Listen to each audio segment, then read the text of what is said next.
Shalom. Silakan duduk Bapak Ibu Saudara, puji Tuhan. Kita ketemu lagi ya di minggu ini. Ya, tidak terasa kita sudah ada di minggu kedua ya, semester pertama bulan terakhir ini ya. Wah, ini waktu cepat sekali ya. Tak lama sudah berber, sudah bunyi lagu-lagu Natal di mana-mana. Ya. Oke, pada pagi hari ini saya akan menyampaikan satu topik, yaitu memberikan yang terbaik dalam pekerjaan. Ya, memberikan yang terbaik dalam pekerjaan. Kenapa demikian? Kita sedang berada dalam dunia yang berkompetisi. Ya, dunia yang berkompetisi ini, di situ persaingan sangat kuat. Keadaan global kita lihat, ya, semua terbuka. Pekerja-pekerja asing bisa masuk ke negeri kita. Nah, kalau kita tidak mengeluarkan yang terbaik dalam hidup kita melewat pekerjaan kita, maka bisa saja kita tergerus oleh mereka. Ya, sebagai orang percaya, kita sudah diberikan yang terbaik oleh Tuhan, sehingga kita harus mengeluarkan yang terbaik juga. Kita jangan memendam apa yang ada dalam kehidupan kita, justru kita harus mengeluarkannya. Kenapa saya harus memberikan yang terbaik? Karena itu penting. Firman Tuhan katakan, kita memang tidak ditakdirkan atau tidak dijanjikan jadi ekor, tetapi kita jadi kepala, betul kan? Nah, untuk jadi kepala, apa yang harus kita kerjakan? Untuk mendapatkan promosi demi promosi dari Tuhan, sudah pasti ada bagian kita. Tidak melulu kita hanya berdoa. Tapi firman Tuhan katakan kita juga harus bekerja. Iman tanpa perbuatan sia-sia. Betul kan? Justru lewat perbuatan iman itu dinyatakan. Justru lewat pekerjaan kita menyatakan iman kita. Kita menyatakan kemuliaan bagi Bapa. Makanya Kolose 3 ayat 23 berkata, apapun juga yang kamu perbuat, perbuatlah dengan segenap hatimu, seperti untuk Tuhan dan bukan untuk manusia. Ini konsepnya. Sehingga kita harus mengerti apapun yang kita perbuat, apapun yang kita kerjakan, semuanya itu bukan untuk saya, untuk kita. Tetapi kita melakukannya untuk kemuliaan nama Tuhan. Ya, betul kan? Seringkali kan kita dengar, wah jangan terima orang kerja pegawai Kristen. Kenapa? Waduh, malas. Ya. Pelayanan melulu, izin. Ya kalau di Bali itu memang susah di sana. Ya sedikit-sedikit izin hari raya, sedikit-sedikit izin upacara. Memang susah. Nah, tapi orang percaya kita harus mengerti bahwa apa itu pekerjaan. Kenapa saya harus memberikan yang terbaik dalam pekerjaan ini? Nah, ada satu pertanyaan. Slide berikutnya. Untuk apa saya bekerja? Melayani termasuk di sini. Untuk apa saya melayani? Untuk apa saya bekerja? Untuk apa Bapak Ibu? Ya, untuk apa? Ini firman Tuhan yang seperti ini kurang ya disampaikan ya. Ya, untuk rindu sama Tuhan. Saya bekerja untuk rindu sama Tuhan. Oke. Untuk apa saya bekerja? Dapat pendapatan. Apalagi?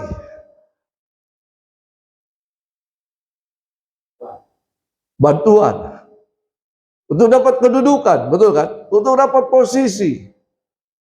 Apapun motivasi kita bekerja, selalu ujung-ujungnya adalah materi. Betul?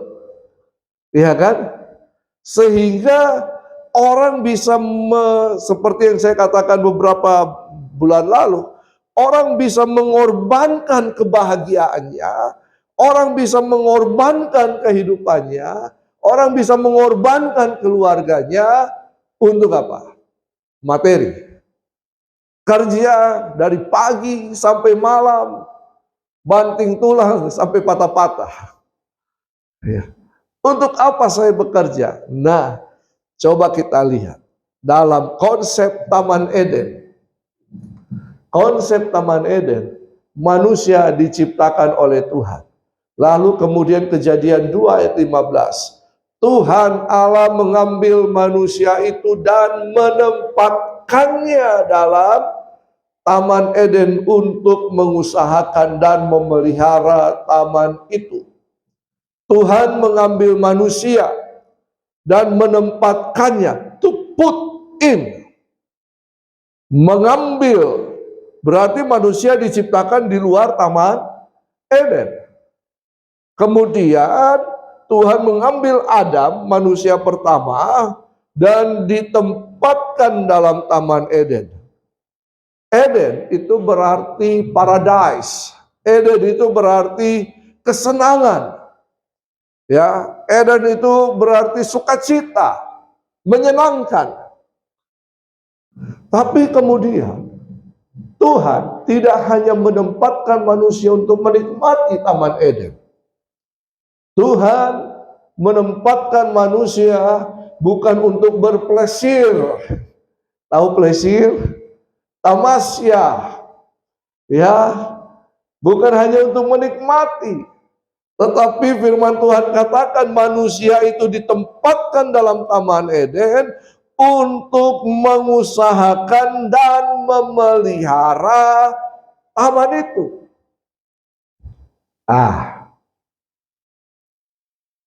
Kita ditempatkan di bumi ini,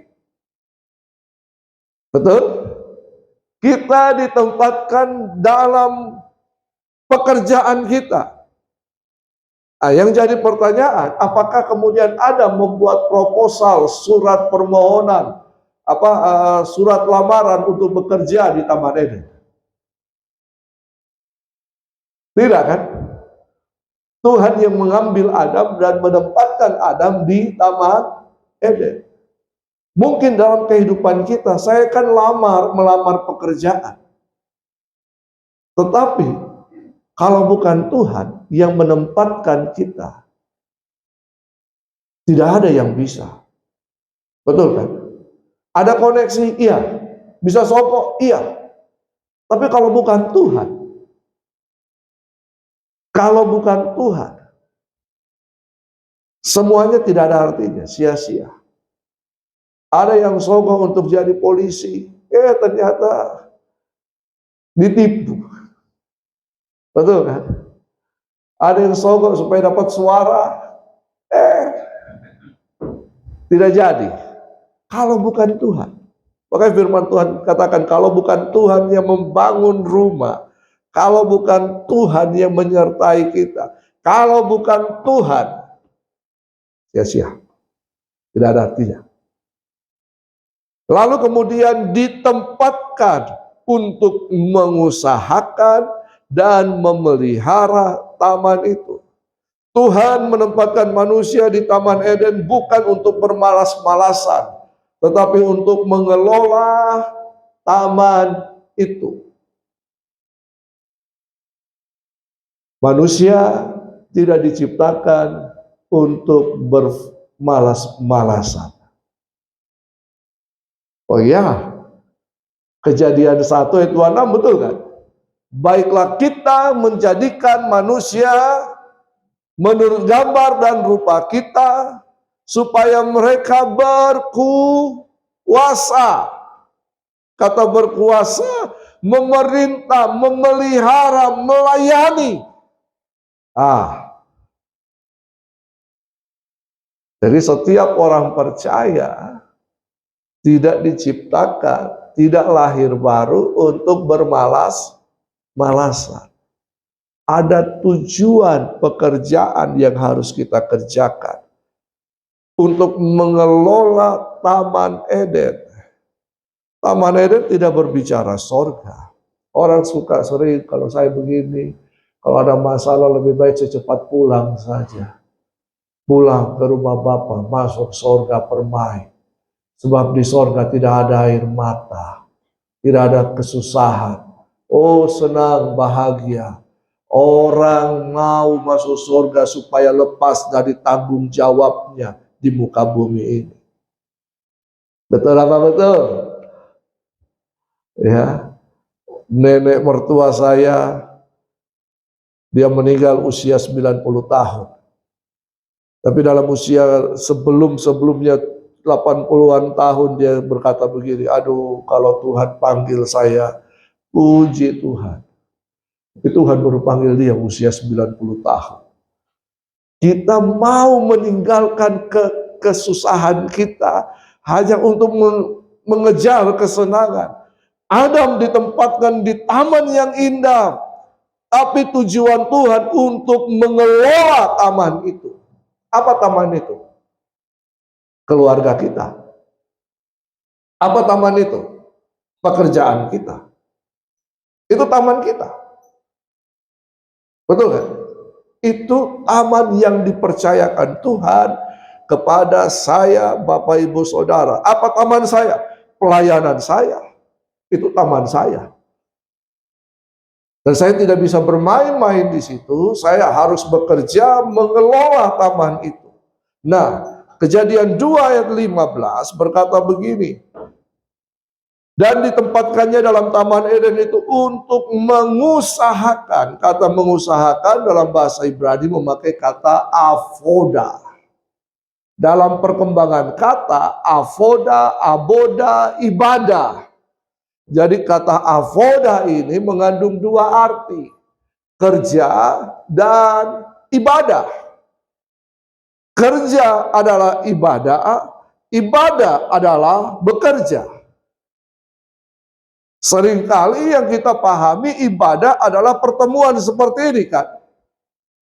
Ternyata dalam konsep Taman Eden, dari awal Tuhan sudah tempatkan, ibadah itu bukan hanya sekedar tepuk tangan, nyanyi, memuji Tuhan, main musik dan semuanya. Ini merupakan perayaan kalau kita baca di Mazmur, tiap kali mereka bertemu di bait suci, ada nyanyian pujian, ini perayaan. Ibadah yang sesungguhnya, makanya Paulus berkata kepada Timotius, latilah ibadah, latilah ibadahmu. Ibadah itu harus dilatih. Ibadah ini berbicara tentang eusebia. Eusebia, apa itu artinya? Christ likeness, menjadi seperti Kristus.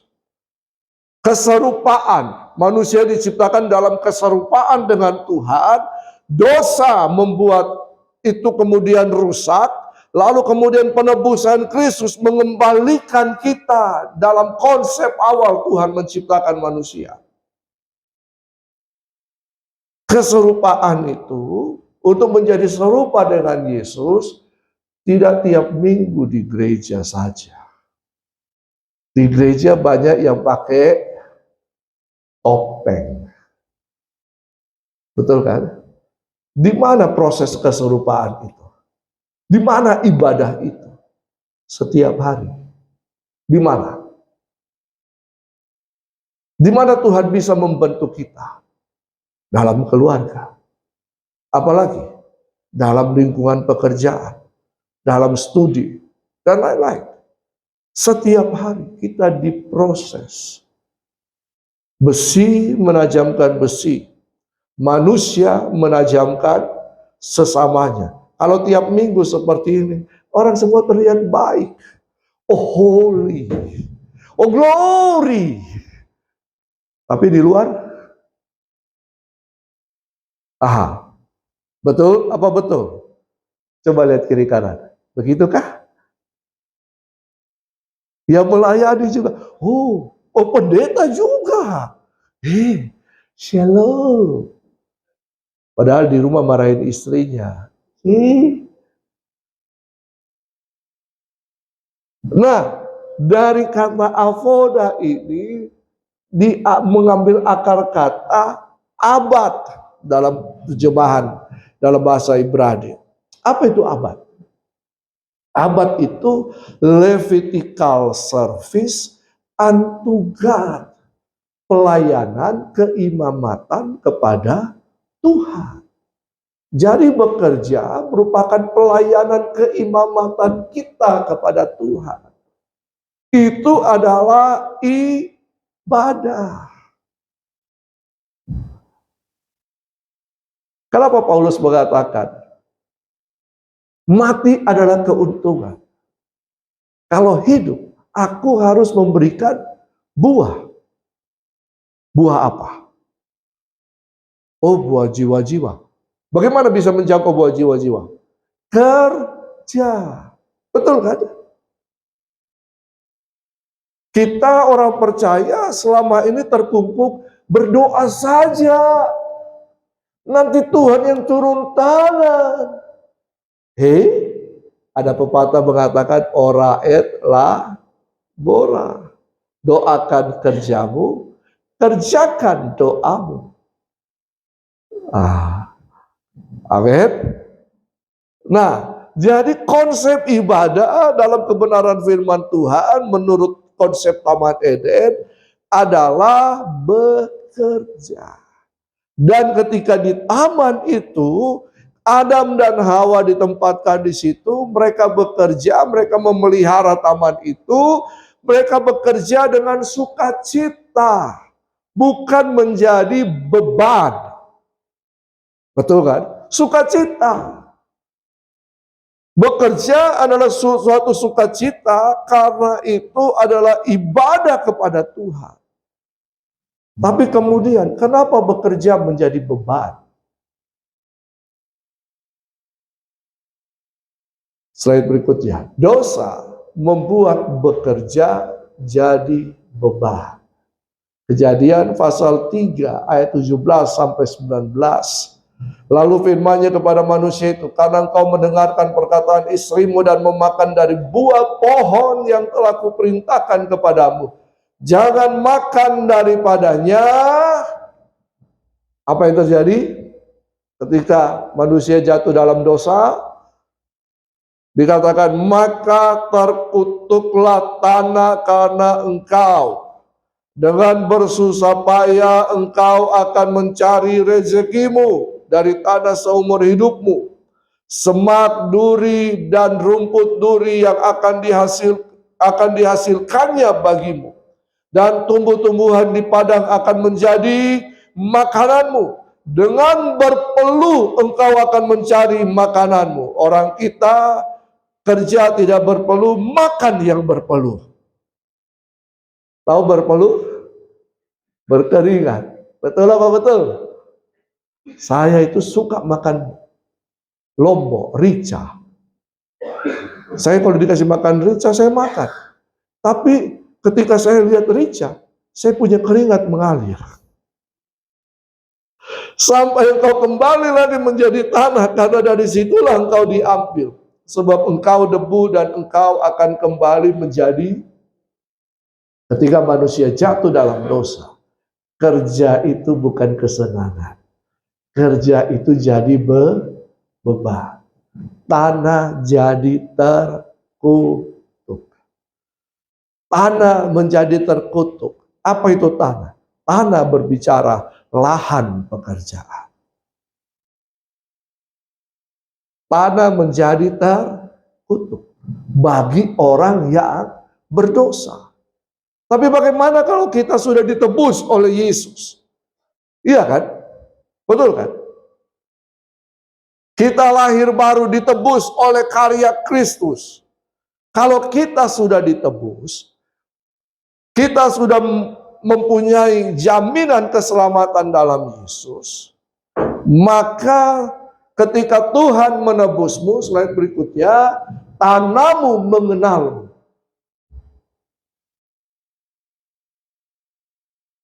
Kenapa tanah jadi terkutuk? Karena dosa. Kalau begitu, kalau kita sudah ditebus oleh Yesus, tanah tidak lagi terkutuk. Betul kan? Halo? Betul kan? Kenapa tanah terkutuk? Karena manusia jatuh dalam Adam berdosa. Tapi kalau saya sudah ditebus oleh Tuhan, bagaimana dengan tanah saya? Masih terkutuk? Tidak kan? Betul kan? Seharusnya sudah tidak. Tapi karena masih ada pengaruh dari sehingga kerja itu jadi terpaksa. Saya coba contohkan. Kejadian 26 ayat 12 dikatakan, Ishak menabur di tanah kering. Pada tahun itu ia menuai 100 kali lipat. Kejadian pada waktu itu sama dengan kejadian waktu Abraham. Di situ terjadi kekeringan. Waktu Abraham menyingkir ke Mesir. Tapi ketika itu Tuhan berfirman kepada Ishak, tinggallah di Gerar. Tinggallah di Gerar. Nah, apakah Ishak mengalami kekeringan? Alami kan? Orang-orang di Gerar alami kekeringan enggak? Alami. Apakah orang-orang di Gerar juga punya lahan pertanian?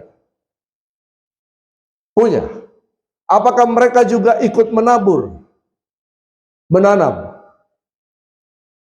Apa bedanya orang Gerar dengan Ishak?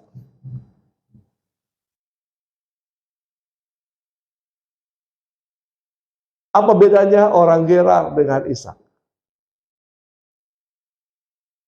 Orang Gerar dan Ishak sama-sama mengalami kekeringan. Sama-sama punya lahan. Tetapi orang Gerar tetap dalam kekeringannya.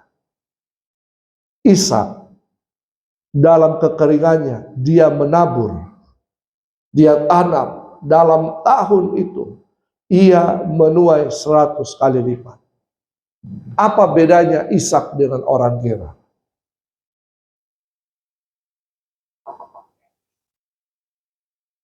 Apa bedanya? Ishak anak perjanjian. Berarti Ishak itu anak perjanjian. Perjanjian Allah dinyatakan dalam kehidupan Ishak. Sama dengan kita. Perjanjian Kristus, ketika saya jadi anak Kristus, perjanjian Kristus ada di dalam saya. Anggap saja Ishak sudah ditebus. Kita juga sudah ditebus. Sama-sama ditebus. Sama-sama janji itu berlaku. Dan ayat-ayat selanjutnya. Orang Gerar mengalami kekeringan? Iya, Ishak mengalami kekeringan. Waktu itu dikatakan, Ishak menggali sumur. Apakah orang Gerar juga berusaha untuk menggali sumur? Iya. Dapat air? Tidak. Ishak gali keluar air. Bahkan airnya sampai membual. Tahu air membual? Gali begini langsung. Tapi kemudian orang Gerar berkata, ini milik kami. Ishak kasih. Ishak pindah lagi. Gali lagi. Keluar air. Iya kan? Tapi mereka berkata, ini juga milik kami. Ishak tiap kali menggali, tiap kali dia menggali keluar air. Orang Gerar tiap kali menggali tidak keluar air. Hanya tahu mengakui miliknya dia. Apa bedanya Ishak dengan orang Gerar? Tanah yang terkutuk dan tanah yang diberkati. Amin. Kalau begitu, ada hubungannya kerja itu dengan hidup benar di hadapan Tuhan. Betul apa betul? Setuju apa tidak setuju? Setuju. Sama dengan melayani. Jadi, untuk apa saya bekerja? Satu, bekerja adalah ibadah. Kita sudah baca tadi, Kolose 3 ayat 23 sampai 24. Kita harus mengeluarkan, kita harus melakukan setiap perbuatan pekerjaan kita dengan segenap hati kita. Ketika kita bekerja, kita harus lakukan seperti untuk Tuhan. Dia kurios atas kehidupan kita. Dia Tuhan atas kehidupan kita. Dia Raja atas kehidupan kita. Firman Tuhan Amsal berkata, orang-orang yang mempunyai kualitas dalam kehidupan akan duduk di hadapan Raja. Betul? Nah, untuk apa saya bekerja? Yang kedua, dengan bekerja, saya mengeluarkan potensi yang terpendam.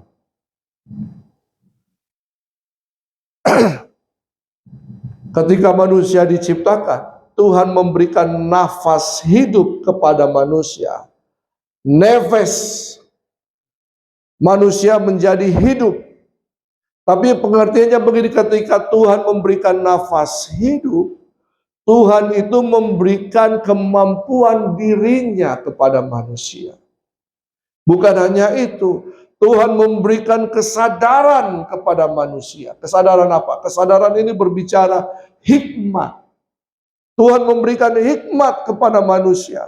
Sehingga dengan demikian manusia tahu mana yang jahat, mana yang bukan. Manusia tahu nilai-nilai moral, etika dengan yang tidak. Lalu Tuhan memberikan potensi kemampuan. Jadi semuanya itu Tuhan sudah install dalam kehidupan manusia. Tuhan sudah berikan kepada manusia. Bagaimana manusia bisa mengeluarkannya? Lewat bekerja. Lewat bekerja. Orang yang mengeluarkan seluruh potensi kehidupannya, dia akan mengalami promosi demi promosi. Keluhan-keluhan tidak akan membuat kita mengalami promosi. Coba lihat Matius 25, contoh perumpamaan yang Yesus berikan tentang talenta.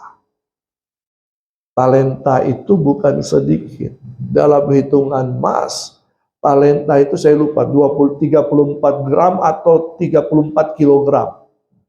Ya, satu talenta. 1 gram berapa? Ya, 1 juta. Sudahlah, kalau misalnya sedikit-sedikit 34 gram. 1 talenta. Berarti berapa itu? Berapa?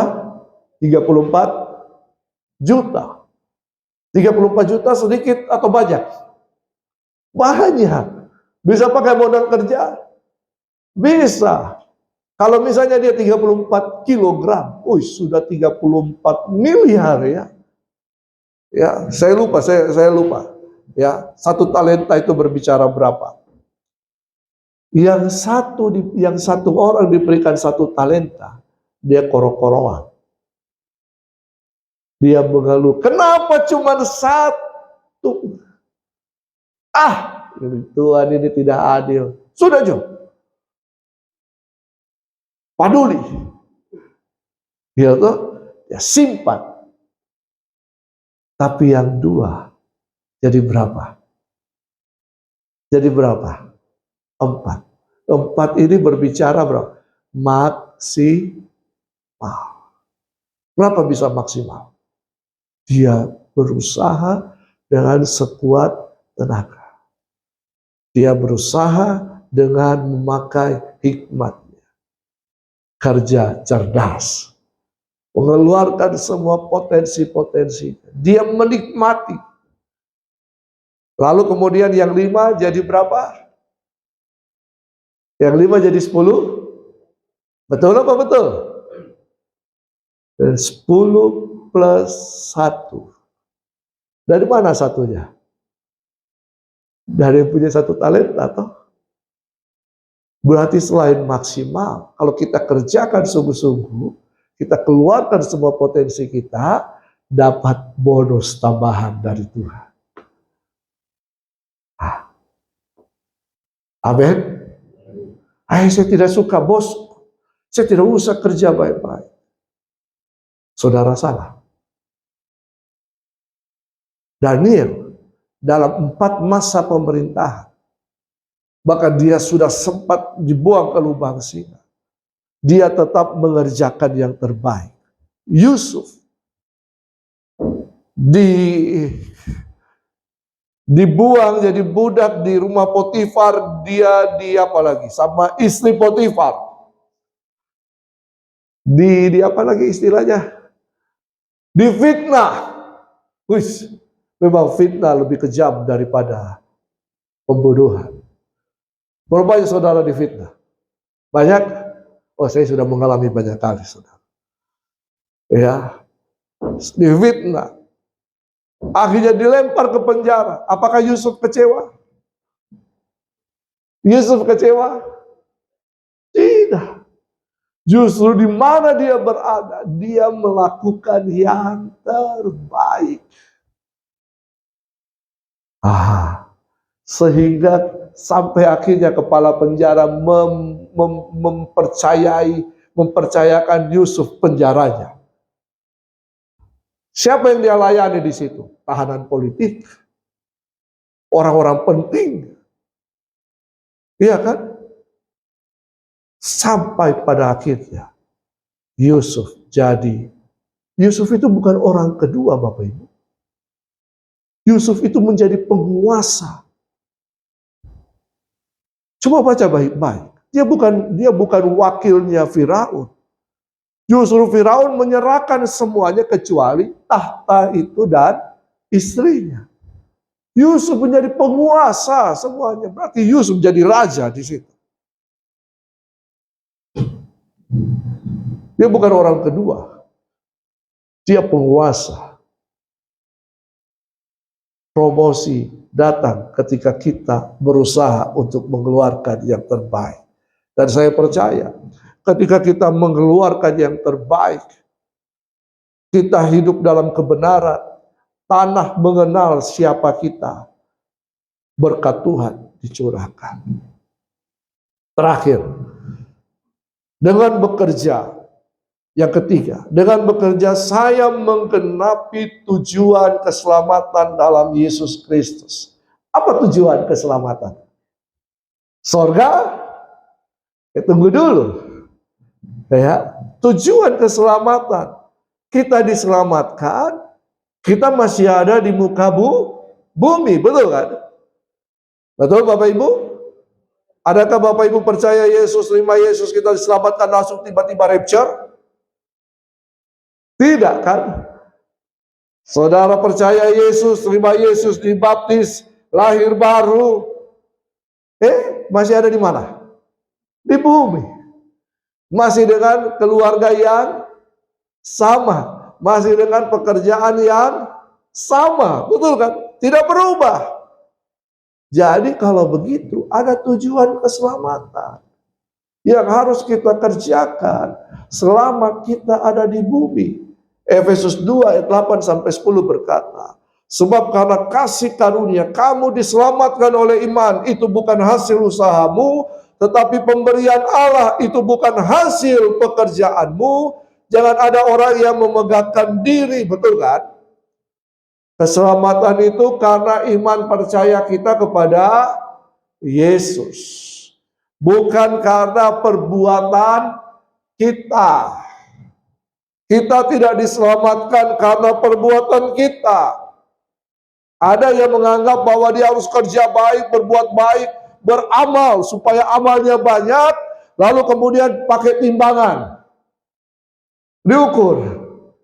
Kalau amalnya baik, banyak, dia selamat. Tapi kalau dosanya lebih banyak dari amalnya, tidak selamat. Kekristenan tidak seperti itu. Kekristenan adalah kita percaya Yesus, kita diselamatkan. Terima Yesus sebagai Tuhan dan Juru Selamat pribadi.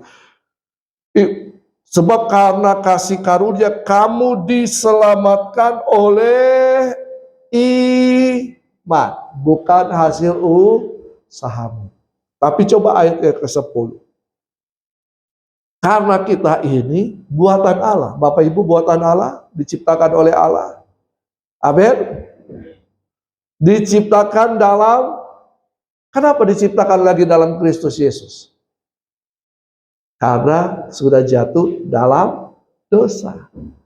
Ada penebusan Kristus. Kita ditebus jadi ciptaan yang baru dalam Kristus Yesus. Kalau begitu tujuannya apa? Apa tujuannya di sini? Karena kita ini buatan Allah, diciptakan dalam Kristus Yesus untuk melakukan pekerjaan baik. Ergon. Apakah pekerjaan baik itu baru terjadi ketika kita diselamatkan? Tidak. Ayat ini berkata, yang dipersiapkan Allah sebelumnya. Kapan sebelumnya? Kapan sebelumnya? Kembali lagi dalam penciptaan awal. Berarti tujuan keselamatan, melakukan pekerjaan baik, itu sudah ditetapkan dari awal. Karena itu adalah ibadah kita. Dan firman Tuhan katakan, Ia mau supaya kita hidup di dalamnya. Hidup apa ini? Hidup untuk melakukan pekerjaan baik. Kenapa demikian? Sekarang baru kita bicara surga. Ayat ini kalau kedukaan pasti muncul. Wahyu 14 ayat 13. Kita baca sama-sama. Wahyu 14 ayat 13. 1, 2, 3.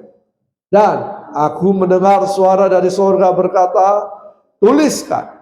Berbahagialah orang-orang mati yang mati dalam Tuhan sejak sekarang ini. Sungguh, kata Roh, supaya mereka boleh beristirahat dari jerih lelah mereka, karena segala perbuatan atau ergon mereka menyertai mereka.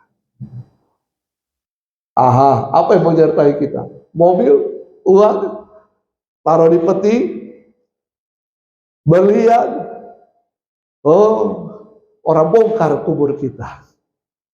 Iya toh, apa yang menyertai kita? Perbuatan. Halo, apa ini perbuatan? Pekerjaan baik. Jadi, orang percaya, orang Kristen harus melakukan yang terbaik dalam pekerjaannya.